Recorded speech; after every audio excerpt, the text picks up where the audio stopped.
Dros y blynydde, fi wedi trial llwyth o bethau gwahanol. Mae hynna yn amrywio o Neutrogena, grapefruit sy'n smelo'n hyfryd ond nath ddim lot o wyniaeth. Clearasil, pob un sy'n gyda spots wedi trial Clearasil. Freedom, the lot yn gweud, they may take our lives. Nage, Iwerddon nhw'na. They may take our lives, but they will never take our freedom. Dim hwnna yw strapline yr gel. Ta beth, Ultra Brand o Lush, Declior, Kiehl's, Elemis, toothpaste. Toothpaste. Faint o chi sydd wedi trial toothpaste? Fi wedi penderfynu creu blog o'r enw Spotty. Bore da, helo, pawn da, helo, to. Fi wedi bod yn goddau ers rhyw 4 mlynedd bellach gyda acne. Fi newydd ddechrau ar gwrs o feddyginiaeth o'r enw Roaccutane neu isotretinoin. Mae na lot o sgil-effeithiau yn gallu dod gyda'r driniaeth yma.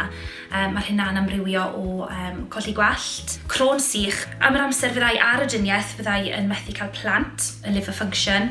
Felly dim lot o ifed tra bod fi ar y driniaeth, fydd yn anodd iawn fi'n siŵr. Iselder, mae nhw yn gweud bod e'n gallu achosi iselder, so hwnna yn un o'r prif resymau wedyn ni dros penderfynu wneud y blog. Yn amlwg fel actores, mae natur y swydd yn golygu bod fi yn gorfod gwisgo lot o golir, sydd, fel byddwch chi'n meddwl, yn glamorous iawn.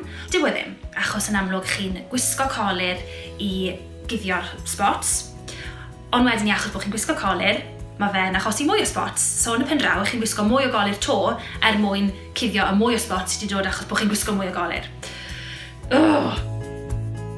Oedd yna 2 prif reswm dros wneud y blog yma.